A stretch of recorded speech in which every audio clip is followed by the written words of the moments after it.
Alright, gang, it's your boy Nature, aka Nature. Alright, so we're back for another video.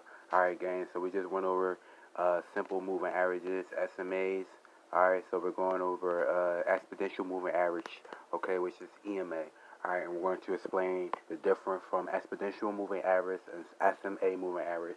Alright, so gang, let's start this video. Alright, so it's your boy Nature, aka Nature, gang.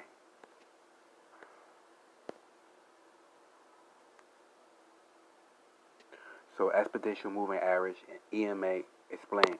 So as we said in the previous lesson, simple moving averages can be distorted by spikes or fake outs. Well, start with the example. Let's say that we plotted a 5-period SMA on a daily chart of Euro over USD. Alright, so this is the SMA on a 5-period SMA chart on a daily chart. Alright, on the day chart, daily chart on the Euro USD. Alright, so its SMA is at 1.3209. Alright, so the closing price for the last period of the 5 days. Alright, so price was heading up over the last closing periods of the last 5 days. As you can see, price went all the way from the first day of 13172 all the way to 13293. 1.3293. So the simple moving average we had calculated that followed, okay, by the following. And well, if there was a news report on day 2, it causes the euro to drop across the board. This causes the euro USD to plunge and close at 1.3000. So let's see how that effect would be on a 5-period SMA. So it went to the first day was 1.3172. Second day we got the news that the euro was dropping, so it went to 1.3000. Third day went back up to 1.3164. Fourth day 1.3186, and the fifth day was 1.3293. So the simple moving average would have calculated to follow. So the result of a simple moving average would have been a lot slower, and would have give you the notion that the price was actually going down, but in reality, in day 2, it was just a one-time event caused by a poor result of an economical report. Okay, so this is why the SMA can be lagging. Okay, it can be kind of slow. The point we're trying to make is that sometimes the simple moving average, it might be too simple, it might be too slow.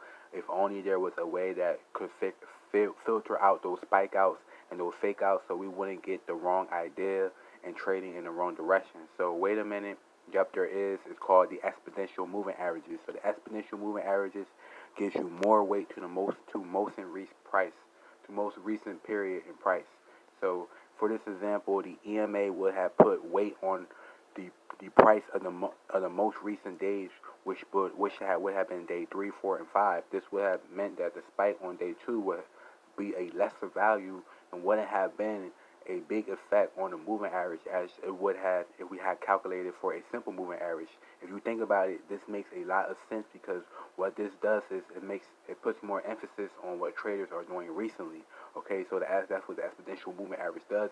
It puts more emphasis on what traders are doing recently. So the exponential moving average, EMA versus the simple moving average. Okay, so let's take a look at a 4-hour chart on the US JPY to highlight how a simple moving average and an exponential moving average would have looked side by side on a chart. Alright, so this is the 30 EMA is the red line, and the 30 SMA is the blue line. Okay, so let's see. Remember that the exponential moving average gives you a more recent, emphasis on what traders are doing in recent price doing right now than the SMA. Okay, so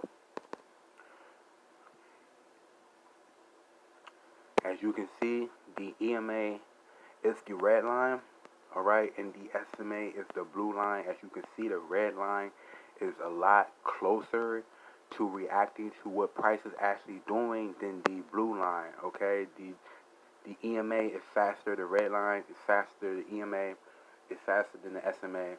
Alright, so that's just something to notice. Okay, it's the EMA, and I'll teach you guys how to trade the EMA, how to switch over to the EMA and MetaTrader 4, because what we trade in MetaTrader 4. So the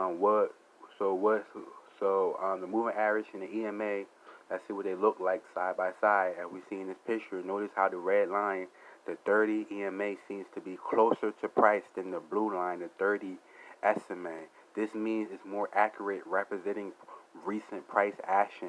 You can probably guess why this happened. It's because the exponential moving average places more emphasis on what has been happening lately, when trading is far more important to see what traders are doing now rather than what they were doing last week or last month. Alright, so gang, this is what an exponential moving average is. Alright, so in our next video, we'll discuss what a simple versus an exponential moving average is. Alright, so gang, it's your boy Nature, aka Nature. Gang.